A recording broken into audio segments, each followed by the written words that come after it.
नमस्कार दोस्तों, पढ़ोना इंस्टीट्यूट के स्मार्ट क्लास में आपका स्वागत है। दोस्तों, आज की इस वीडियो में आपको बताएंगे कि माइक्रोसॉफ्ट एक्सेल में ईएमआई को कैसे कैलकुलेट किया जाता है। एक्सेल के अंदर ईएमआई कैलकुलेट करने के कई सारे तरीके होते हैं, इनमें से एक तरीके को हम आपको बताने वाले हैं। और आप देख सकते हैं जैसे कि हमने यहाँ पे बहुत सारे फंक्शंस का इस्तेमाल किया हुआ है, जैसे पेमेंट फंक्शन का इस्तेमाल कैसे करना है, यानी पीएमटी फॉर्मूले का कैसे यूज करना है, पीपीएमटी का कैसे इस्तेमाल करना है, आईपीएमटी कैसे इस्तेमाल करना है, बैलेंस को कैसे निकालना है, रेट कैसे निकालना है, प्रेजेंट वैल्यू कैसे कैलकुलेट करनी है, फ्यूचर वैल्यू को कैसे कैलकुलेट करनी है, एनपीआर को कैसे यूज करना है। ये जितने भी ईएमआई से रिलेटेड फार्मूले होते हैं, इन सारे फार्मूले के बारे में हमने ऑलरेडी यहाँ पे डिस्कस किया हुआ है।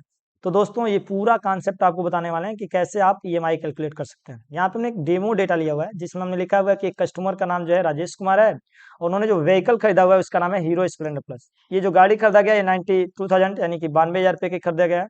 और इसमें तत्काल पैसा जो जमा किया गया है, जिसे हम जानते हैं कि डाउन पेमेंट बोलते हैं, यानी गाड़ी खरीदते समय जो पैसा जमा कर दिया जाता है, जिसे हम डाउन पेमेंट करते हैं।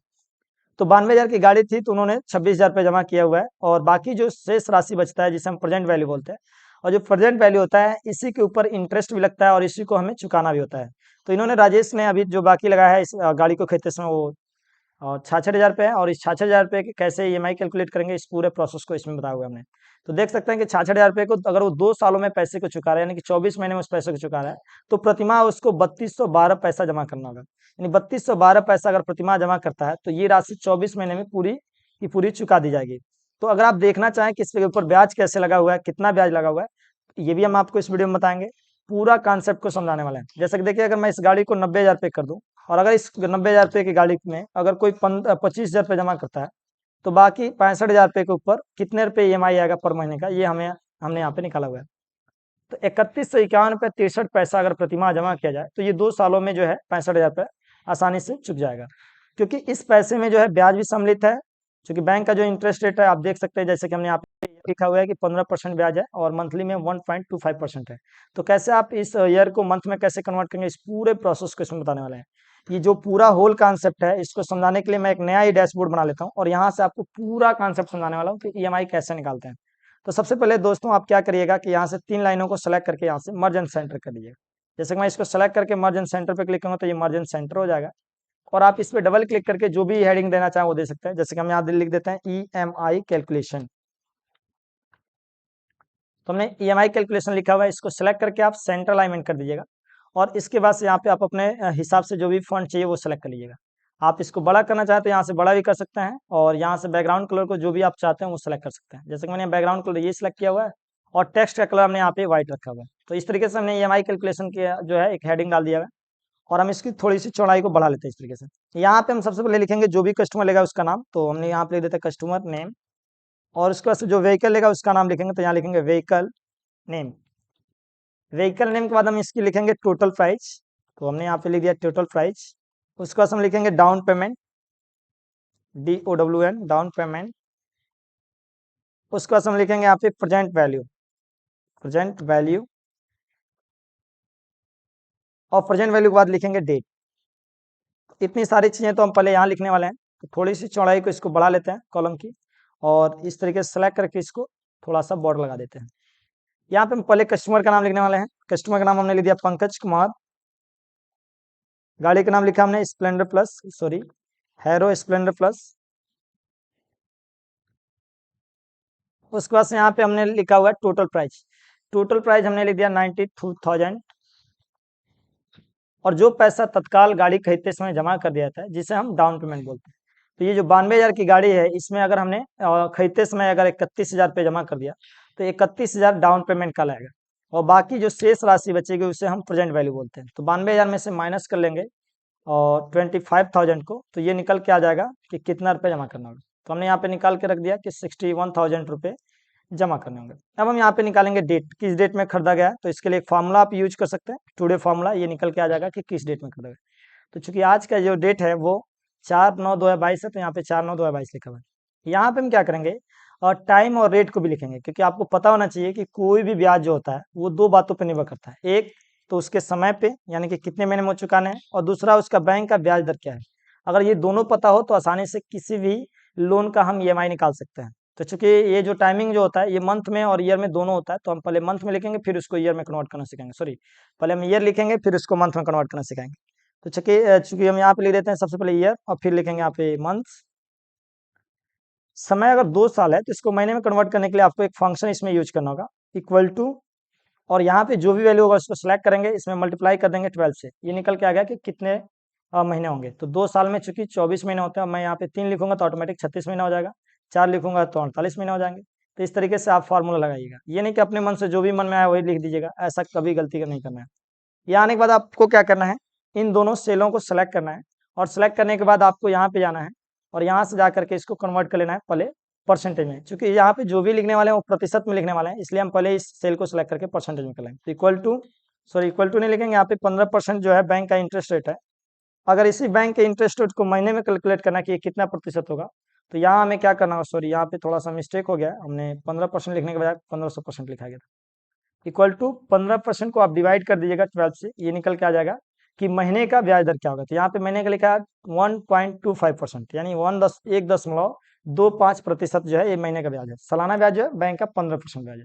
तो यदि बैंक का 15% सालाना ब्याज है तो कैसे कैलकुलेट करेंगे, इस पूरे प्रोसेस को आप समझिए।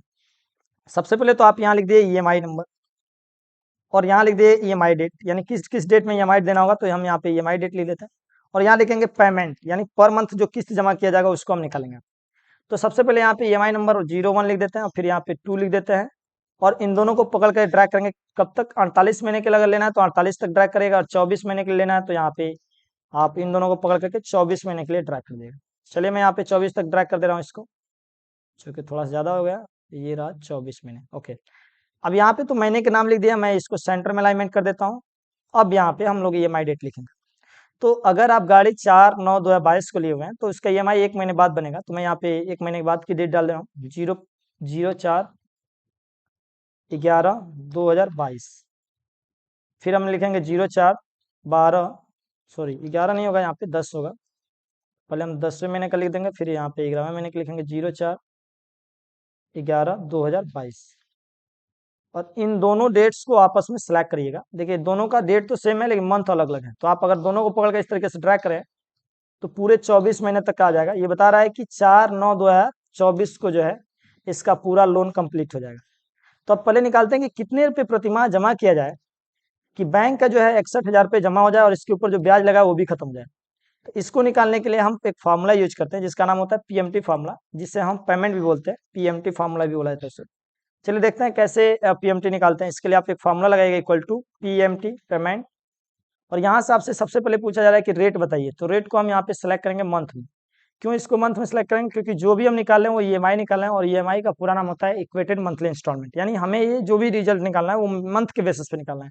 इसलिए जो भी वैल्यू सेलेक्ट करेंगे वो मंथ के बेसिस पे सेलेक्ट करेंगे। तो यहाँ आपसे पूछा जा रहा है कि रेट बताइए, तो रेट को हम यहाँ सेलेक्ट कर लेंगे, कॉमा करेंगे, उसके बाद यहाँ पे पूछेगा कि रेट बताइए, सॉरी एनपीआर बताइए।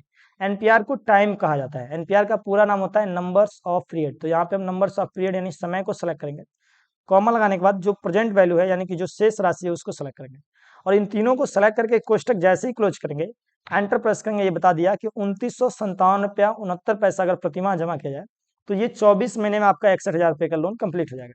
अब ये देख लेते हैं कि ये टोटल अमाउंट हम जमा कितना कर रहे हैं। तो इक्वल टू 2957 रुपया मल्टीप्लाई कर दिएगा 24 में, ये निकल के आ जाएगा कि 61,000 रुपये की जगह पे आपको 2 साल में 70,984 रुपये चुकाने होंगे।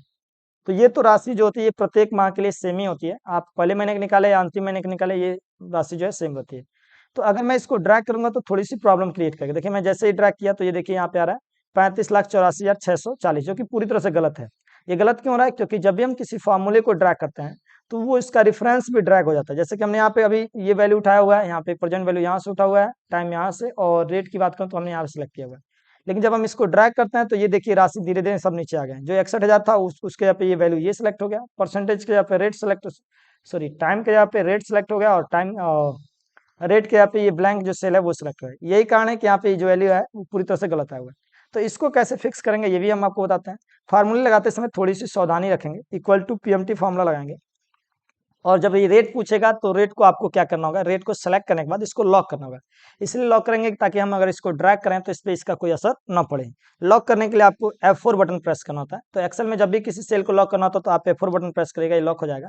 उसके बाद आपसे पूछा जा रहा है एनपीआर बताइए, तो एनपीआर को भी हम नहीं चाहते हैं कि नीचे तरफ ड्रैग हो, तो इसको भी लॉक कर देंगे। और फिर उसके बाद से कॉमा लगाने के बाद यहाँ पे पीवी पूछ रहा है, पीवी का नाम मतलब होता है प्रेजेंट वैल्यू, इसको भी सेलेक्ट करके आपको A4 के साथ लॉक करना होगा। तो हमने यहाँ पे लॉक कर दिया, कोष्टक को क्लोज करेंगे, एंटर जैसे ही प्रेस करेंगे तो ये पहले महीने के लिए निकल गया, और इसको जब हम ड्रैग करेंगे तो हर महीने का यहाँ पे पीएमटी निकल के आ जाएगा। तो ये होता है प्रिंसिपल पेमेंट वैल्यू। अब हम सीखेंगे कि इस पेमेंट में हमारा जो है प्रिंसिपल अमाउंट कितना है, यानी कि 2957 में कितना राशि प्रिंसिपल तौर पे है, यानी कि बिना ब्याज की जो राशि होती है उसे हम प्रिंसिपल पेमेंट बोलते हैं, जिसका शॉर्ट नेम होता है पीपीएमटी। यानी अब हम निकालने वाले हैं पीपीएमटी। तो पीपीएमटी का मतलब होता है कि 2957 में कितनी राशि है जो एक्चुअल में बैंक में जमा हो रही है और कितनी राशि जो है ब्याज के तौर पे जा रहा है। तो इसको निकालने के लिए हम दो फार्मूला यूज करेंगे, एक पीएमटी फार्मूला यूज करेंगे, एक आईपीएमटी यूज करेंगे। IPMT plus PMT equal to होता है पीएमटी फार्मूला, यानी कि इसमें जो ब्याज की राशि है वो आईपीएमटी में आएगा और जो प्रिंसिपल पेमेंट है वो निकल के आएगा पीपीएमटी में। तो बिना ब्याज की राशि ये कितनी होती है ये निकालने के लिए हम यहाँ पे फार्मूला लगाएंगे पीपीएमटी फार्मूला। यहाँ पूछा जाएगा कि रेट बताइए, तो रेट को हमें यहाँ पे सिलेक्ट कर लेना है और रेट निकालने के बाद यहाँ पे कॉमा लगाना है। फिर यहाँ से पूछा जाएगा पर में आपको ईएमआई नंबर को सिलेक्ट करना होता है, क्योंकि पर का पूरा नाम होता है पीरियड। यहाँ पे जो भी मंथ का ईएमआई होता है वो सिलेक्ट करिएगा, कौन से मंथ का आपको पीएमटी निकालना है, पीपीएमटी निकालना है। कॉमा लगाने के बाद यहाँ से पूछा जाएगा कि एनपीआर बताइए। एनपीआर मतलब होता है नंबर्स ऑफ पीरियड, इसको भी सिलेक्ट करेंगे। और फिर कॉमा लगाने के बाद यहाँ पे आएगा प्रेजेंट वैल्यू, इसको भी सिलेक्ट करेंगे। तो जैसे इसको सिलेक्ट करेंगे चारों के चारों वैल्यू सिलेक्ट हो गया, कोष्टक को जैसे क्लोज करके एंटर प्रेस करेगा, ये बता रहा है 2195 रुपया 19 रुपया इसमें जमा हुआ है, यानी कि 2957 रुपया 69 पैसा में बैंक के पास इतनी ही राशि पहुंची है, बाकी पैसा बैंक ने क्या किया ब्याज के तौर पे रख लिया हुआ है। तो यानी कि बिना ब्याज का जो राशि है जिसे हम पीपीएमटी बोलते हैं, और हम इसको ड्रैग करेंगे तभी एक प्रॉब्लम क्रिएट होगा। हमने कुछ देर पहले आपको बताया था कि अगर आप किसी फार्मूले को लगाते समय अगर इसको लॉक नहीं करते हैं तो आप ड्रैग करेंगे तो ये वैल्यू भी ड्रैग होगा, जब वैल्यू ड्रैग होगा तो इसकी वैल्यू भी अलग लगाएंगे। तो देखिए इसको कैसे लॉक करते हैं ये सीख लेते हैं। Equal to PPMT formula use करेंगे, रेट मांगा जा रहा है तो रेट को सिलेक्ट करेंगे। अब हम ये चाहते नहीं है कि जब हम वैल्यू को इसको ड्रैग करें तो रेट नीचे की तरफ आए, तो इस सेल को हम लॉक कर देंगे। फिर कॉमा लगाने के बाद यहाँ पे पूछ रहा है पर, तो पर में हमें ईएमआई नंबर सेलेक्ट करना है, और ईएमआई नंबर को लॉक नहीं करेंगे क्योंकि हम चाहते हैं कि जब ये ड्रैग हो तो ये इसके साथ साथ ईएमआई नंबर भी ड्रैग हो, ताकि हर महीने का जो है पीपीएमटी निकल के आ जाए, पीपीएमटी निकल के आ जाए। कॉमा लगाने के बाद यहाँ पे पूछा जा रहा है एनपीआर, तो एनपीआर को सिलेक्ट करेंगे। और ये भी हम चाहते हैं कि एनपीआर को जब ड्रैग करें तो नीचे ना आए, तो इसको भी लॉक करने के लिए F4 बटन प्रेस करेंगे। कॉमा लगाने के बाद आपसे पूछा जाएगा प्रेजेंट वैल्यू जो है 61,000 है, तो इसको भी सिलेक्ट करके हम क्या करेंगे F4 से लॉक करेंगे, क्योंकि ये भी नहीं चाहते हैं कि जब ये ड्रैग हो तो नीचे की तरफ आए। तो इन तीनों सेलों को हमें फिक्स रखना है, बाकी इस सेल को फिक्स नहीं रखना है, और कोष्टक को क्लोज करना है, एंटर प्रेस करना है। तो ये पहले महीने का निकाल के आया है कि ईएमआई जो है इसका पीपीएमटी कितना है, तो बता रहा है कि 2195 रुपये है। इसको अगर हम ड्रैग कर दें तो अंतिम महीने तक का निकल जाएगा। तो देखिए अंतिम महीने में जो पीपीएमटी जमा हुआ है वो आ रहा है 2921 रुपये। तो पीपीएमटी की जो राशि होती है शुरू में कम होती है, बाद में इस राशि धीरे धीरे बढ़ती जाती है, लेकिन आईपीएमटी शुरू में ज्यादा होता है, बाद में कम होता है, यानी कि जो पहले महीने में ब्याज लगेगा वो ज्यादा लगेगा, जैसे जैसे पैसा जमा होता जाएगा ब्याज धीरे धीरे कम होता जाएगा। तो अब हम जानेंगे कि 2957 रुपये 69 पैसा जो हमने फर्स्ट किस्त दिया उसमें कितना ब्याज दिया था और कितना प्रिंसिपल तो निकाल दिया हमने, अब ब्याज निकालेंगे। तो ब्याज निकालने के दो तरीके हैं, एक तरीका तो यह है कि आपने जो पैसा जमा किया है उसमें से प्रिंसिपल पेमेंट है उसको माइनस कर देगा, निकल के आ जाएगा कि आपका आईपीएमटी कितना होगा। लेकिन इसके अलावा भी हमारे पास एक और तरीका है जिससे हम आप आसानी से क्या कर सकते हैं आईपीएमटी को निकाल सकते हैं। तो आईपीएम निकालने के लिए एक फॉर्मूला यूज कर सकते हैं इक्वल टू आईपीएमटी फंक्शन। और यहाँ से आपसे पूछा जाएगा कि रेट बताइए, तो रेट में हमें क्या करना है, यहाँ पे इंटरेस्ट रेट को सिलेक्ट करना है और इसको F4 के साथ लॉक कर देना है। अगर लॉक नहीं करेंगे तो थोड़ी सी प्रॉब्लम क्रिएट हो, इसलिए हम लॉक करते हैं। लॉक करने के लिए F4 बटन प्रेस करेगा। इसके बाद से यहाँ पे पूछा जा रहा है पर को कभी लॉक नहीं करना है, और पर के जगह पे आपको ईएमआई नंबर को सिलेक्ट करना है।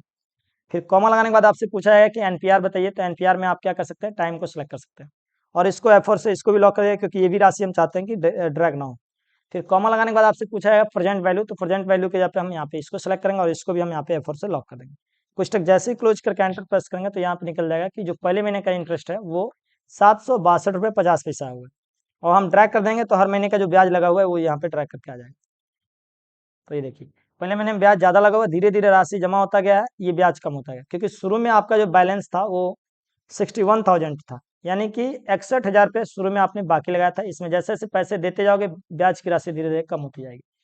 तो अब हम जानते हैं कि बैलेंस को कैसे निकालते हैं। तो बैलेंस निकालने के लिए हमें यहाँ पे एक फॉर्मूला यूज करना होगा इक्वल टू 61,000 रुपये जो हमारा बकाया राशि था, इनमें हमने प्रिंसिपल पेमेंट जो जमा किए रहते हैं वही घटाना होता है, क्योंकि प्रेजेंट वैल्यू में से अगर प्रिंसिपल बैलेंस को घटा दिया है तो पता चल जाए कि अभी हमें शेष राशि कितना बैंक को चुकाना होता है। तो जो बैंक को राशि अभी चुकानी होती है उसी को हम बैलेंस बोलते हैं, और इसको निकालने के लिए आपको पहले प्रेजेंट वैल्यू में से माइनस करना होता है पीपीएमटी को, यानी प्रिंसिपल पेमेंट को माइनस करना होता है। चूंकि अगर हम यहाँ पे माइनस का सिंबल यूज करें और ऑलरेडी यहाँ पे माइनस का सिंबल है, तो पीपीएमटी को जैसे ही माइनस करेंगे तो ये राशि कुछ ज़्यादा ही हो जा रही है।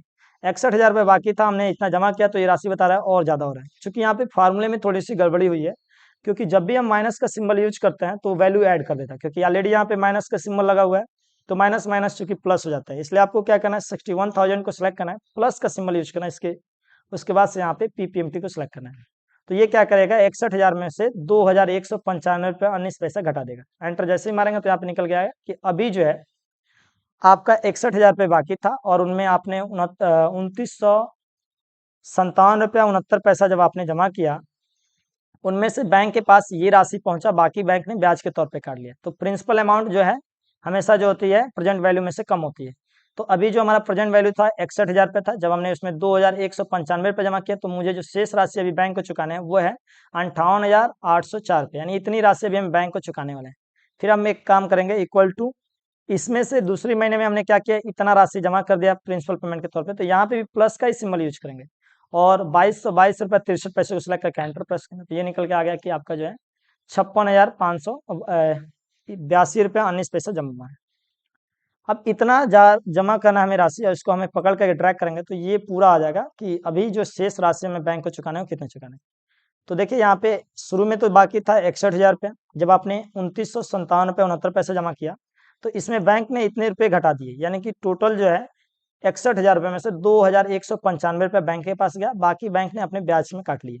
तो अभी जो हमें शेष राशि चुकानी है वो है 58,804 रुपये। फिर हमने अगले महीने में जब EMI 2,957 रुपये 69 पैसे जमा किया तो बैंक ने हमारा 2,222 रुपये बैंक में जमा किया, बाकी राशि को ब्याज में काट लिया। तो धीरे धीरे ये जो है पीपीएमटी की राशि बढ़ती जाती है और ब्याज धीरे धीरे कम हो जाता है, क्योंकि जब शेष राशि कम बचेगी तो ब्याज भी तो कम ही होगा। तो चूंकि अभी जब 58,000 रुपये था तब हमारा ब्याज महीने का आया था 730 रुपये, जब ये 56,000 हुआ तो 56,000 में 707 रुपये है। धीरे धीरे ये जो है बैलेंस कम होता गया है और उस पर इंटरेस्ट भी धीरे धीरे कम होता गया है। तो इस प्रकार से हम निकाल सकते हैं बैलेंस को। अब हम समझते हैं कि प्रेजेंट वैल्यू को कैसे कैलकुलेट करते हैं। यदि अगर आपको कोई व्यक्ति यहाँ पे प्रिंसिपल पेमेंट बताता है कि आपको कितना जमा करना है, आईपीएमटी बता दिया और पीएमटी बता दिया कितना जमा करना है, आपको रेट भी बता दिया, समय भी बता दिया, तो कैसे कैलकुलेट करेंगे प्रेजेंट वैल्यू को। प्रेजेंट वैल्यू का मीनिंग ये होता है कि जो शेष बकाया राशि उसी को हम प्रेजेंट वैल्यू बोलते हैं। और इसको कैलकुलेट करने के लिए आपको सबसे पहले क्या करना होगा, equal to PV function use करना होगा। यदि कोई आपको प्रेजेंट वैल्यू नहीं बता रहा है, सिर्फ ये बता रहा है कि पर मंथ आपको 2,957 रुपये जमा करना है और 24 महीने तक जमा करना है और बैंक का इंटरेस्ट रेट 15% है, तो आप कैसे कैलकुलेट करेंगे कि हमारा बकाया राशि क्या है। इसको कैलकुलेट करने के लिए पीवी फॉर्मूला यूज करते हैं। सबसे पहले आपसे इसमें मांगा जाता है कि रेट को सिलेक्ट करें, तो रेट को सिलेक्ट करना है। कॉमा लगाने के बाद यहाँ पे पूछा जाए कि एनपीआर को सिलेक्ट करिए, तो एनपीआर मतलब समय को सिलेक्ट करना है। फिर कॉमा लगाने के बाद पीएमटी पूछा जाए तो पीएमटी में आपको पेमेंट को सिलेक्ट करके एंटर प्रेस करना है। तो देखिए अगर ये राशि अगर आपको कोई नहीं बताता है तो आप क्या कर सकते हैं, पीवी फार्मूले से भी निकाल सकते हैं। तो अगर आपको पेमेंट मालूम है यानी पीएमटी मालूम है और टाइम मालूम है और रेट मालूम है, तो इन तीनों की मदद से आराम से हम प्रेजेंट वैल्यू को कैलकुलेट कर सकते हैं। अब प्रेजेंट वैल्यू के बाद हम सीखेंगे कि कैसे रेट को कैलकुलेट कर सकते हैं।